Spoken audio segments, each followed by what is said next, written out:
এখন আমি নামিয়ে নিচ্ছি। সমস্ত জলখাবারগুলো বানানো হয়ে গেছে আর প্রত্যেকটাই কিন্তু খুব সুন্দর হয়েছে, একদম নরম তুলতুলে আর কিন্তু ফুলেও গেছে।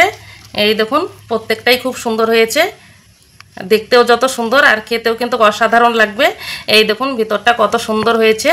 বন্ধুরা, নিয়াজ কিচেনে সবাইকে স্বাগত জানাই। আজকে আবারও ফিরে এসেছি আপনাদের সামনে।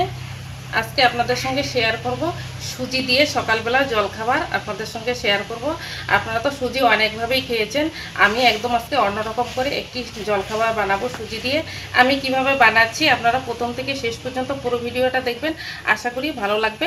চলুন তাহলে দেরি না করে এখন রান্নার কাছে চলে যাই। সুজির এই জলখাবারটা বানানোর জন্য এখানে আমি হাফ বাটি থেকেও বেশি সুজি নিয়েছি। এই সুজিটা আমি আগে থেকে ভিজিয়ে নিয়েছি, এখানে আমি 5 মিনিট থেকে সুজিটা ভিজিয়ে রেখেছি। এখন একটা মিক্সির জার নিয়েছি, এই মিক্সির জারে আমি এই সুজিটা পেস্ট করে নিয়ে আসব।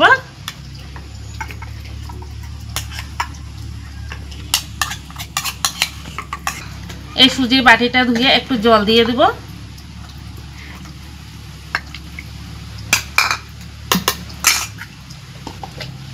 এখন আমি সুজিটা পেস্ট করে নিয়ে আসব। আপনারা শিলনোড়াতেও এই সুজিটা বেটে নিতে পারবেন। সুজিটা পেস্ট করে নিয়ে আসলাম। এখন একটা বড় বাটি নিয়েছি, এই বাটিতে আমি সুজিটা ঢেলে নেব। যে বাটি দিয়ে আমি সুজি নিয়েছি সেই বাটির হাফ বাটি মাপে আমি এখানে ময়দা নিয়েছি, এখানে আমি ময়দাটা দিয়ে দেব পরিমাণ মতো লবণ, একটু চিনি দিয়ে দেব। যে কোনো খাবারে একটু চিনি দিলে খাবারটা খুব ভালো লাগে খেতে। এখন আমি ভালো করে একটা চামচের সাহায্যে আমি ভালো করে মিশিয়ে নিচ্ছি। একটু আঠালো ভাব হয়ে গেছে। মিক্সির জারে যে আমি সুজিটা পেস্ট করে নিয়েছি সেখানে আমি অল্প করে জল দিয়ে দেব। এই জলটা দিয়ে এই জলটা আমি সুজির ব্যাটারে দিয়ে দেব। দিয়ে এখন আমি খুব ভালো করে মিশিয়ে নেব। ভালো করে মিশিয়ে নিয়েছি। এখন আমি সুজির ব্যাটারটা একটু রেস্টে রেখে দেব। আর এর মাঝে আমি একটা চাটনিটা বানানোর জন্য এখানে আমি নিয়েছি কটা রসুনের কোয়া ছিলে নিয়েছি, কাঁচা লঙ্কা নিয়েছি 3টে, আদা কুচি করে নিয়েছি, পেঁয়াজ কুচি, টমেটো কুচি করে নিয়েছি, আর এখানে আমি নিয়েছি চীনাবাদাম। আমি গ্যাসের উনুনে একটা কড়াই বসিয়ে দিয়েছি। কড়াতে আমি দিয়ে দেব সর্ষের তেল। এখন আমি দিয়ে দেব গোটা জিরে, এরপর দিয়ে দেব চীনাবাদাম। এই বাদামগুলো কিন্তু কাঁচা বাদাম, এই তেলে দিয়ে একটু ভেজে নিব। এখন একটু নাড়াচাড়া করে এই বাদামটা একটু ভেজে নিব। একটু হালকা ভাজা হয়ে গেছে। এখন আমি দিয়ে দেব আদা কুচি,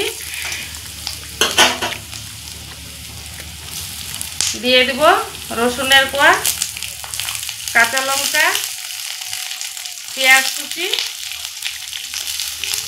দিয়ে দেবো টমেটো কুচি। সমস্ত কিছু একসাথেই দিয়ে দিলাম। এখন একটু নাড়াচাড়া করে ভেজে নেব। একটু নাড়াচাড়া করে হালকা একটু ভাজা ভাজা হয়ে গেছে।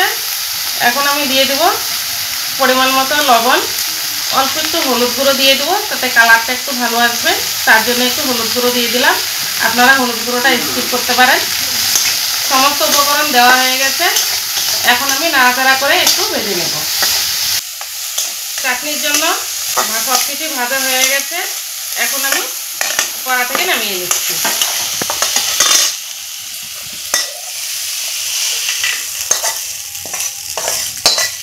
একটু ঠান্ডা করে নিব, ঠান্ডা করে তবেই আমি পেস্ট করে দেখাবো। আর এইদিকে আমি আবারও গ্যাসটা জ্বালিয়ে দিচ্ছি। এখানে একটা আপ্পাম প্যান বসিয়ে দিচ্ছি। আপ্পাম প্যানটা একটু গরম করে নিব। আর সুজির ব্যাটারটা যে আমি ঢেকে রেখেছিলাম এখন আমি ঢাকাটা খুলে নিব। দেখুন অনেকটা ফুলে গেছে। এখন আমি বেকিং পাউডার দিয়ে দিব। এখানে হাফ চামচ আমি বেকিং পাউডার দিয়ে দিলাম। বেকিং পাউডার দিয়ে আমি খুব ভালো করে মিশিয়ে নিব। আপনারা বেকিং পাউডারের পরিবর্তে এখানে ইনো ব্যবহার করতে পারবেন। আর সেটা কিন্তু সমস্ত উপকরণ মেশানোর পরেই কিন্তু এই বেকিং পাউডারটা দিতে হয় বা ইনো দিতে হয়, আগেই কিন্তু দিতে যাবেন না। এখন আমি খুব ভালো করে মিশিয়ে নিই। বেকিং পাউডার দিয়ে মেশানো হয়ে গেছে। আর এইদিকে আপ্পাম প্যানটাও গরম হয়ে গেছে। এখানে আমি অল্প করে প্রত্যেকটাই সাদা তেল একটু করে দিয়ে দিব। বেশি দিব না, অল্প করে দিয়ে দিলেই হবে।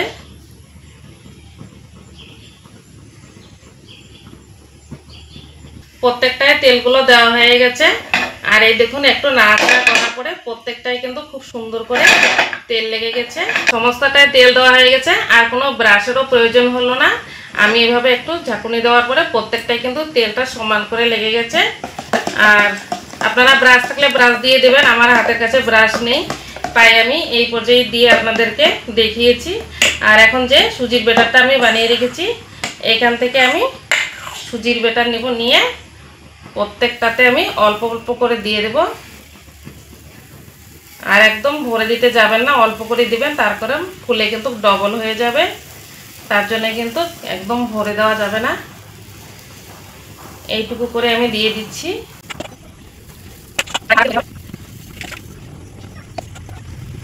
এখন প্রত্যেকটাতে দেওয়া হয়ে গেছে।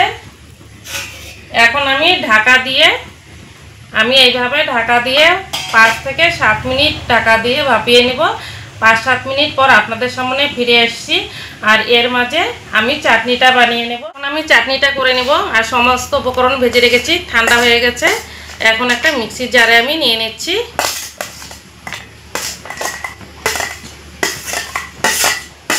এই মিক্সির জারে আমি এই চাটনিটা পেস্ট করে নিয়ে আসব। চাটনিটা বানানো হয়ে গেছে। আর এইদিকে সুজি যে দিয়েছি আপাম প্যানে, এই নাস্তাটাও কিন্তু বানানো হয়ে গেছে। এই দেখুন কত সুন্দর হয়ে গেছে। আমি একটা তুলে আপনাদেরকে দেখাচ্ছি। এই দেখুন প্রত্যেকটা কিন্তু ফুলে টইটুম্বর হয়ে গেছে, আপন ইচ্ছেই কিন্তু উঠে যাচ্ছে। দেখুন হয়ে গেছে। এখন আমি সবগুলোই একটা থালায় আমি ঢেলে নিচ্ছি। আর বাকিগুলো আমি এইভাবে ভেজে নিগুলো ভাজা হয়ে গেছে। এই দেখুন কত সুন্দর হয়েছে। আর প্রত্যেকটা কিন্তু খুব সুন্দর ফুলে গেছে, ফুলে টইটুম্বর হয়ে গেছে। গ্যাসটা অফ করে দিয়ে এখন আমি নামিয়ে নিচ্ছি। দেখুন বন্ধুরা, সমস্ত জলখাবারগুলো বানানো হয়ে গেছে। আর প্রত্যেকটাই কিন্তু খুব সুন্দর হয়েছে, একদম নরম তুলতুলে, আর কিন্তু ফুলেও গেছে। এই দেখুন প্রত্যেকটাই খুব সুন্দর হয়েছে, দেখতেও যত সুন্দর আর খেতেও কিন্তু অসাধারণ লাগবে। এই দেখুন ভিতরটা কত সুন্দর হয়েছে আর ফুলে ফুলে গেছে। আর এরকম জলখাবারে যদি একটু চাটনি থাকে তাহলে কিন্তু খাওয়াটা খুব জমে যাবে। আর সকালবেলা এরকম যদি মানে 4-5টা জলখাবার যদি নেওয়া যায় আর এইদিকে চাটনি থাকে তাহলে কিন্তু খাওয়া খুবই ভালো লাগবে। আর বাচ্চা থেকে বড় প্রত্যেকেরই কিন্তু খেতে পছন্দ করবে। আর আজকের এই রেসিপিটি ভালো লাগলে আপনারা লাইক কমেন্ট করবেন। আপনাদের লাইক কমেন্ট আমার নিত্য নতুন ভিডিও করার জন্য অনেক উৎসাহিত আসে। আর চ্যানেলটিকে সাবস্ক্রাইব করে পাশে থাকবেন। আর ততক্ষণে সুস্থ থাকবেন, ভালো থাকবেন। ধন্যবাদ।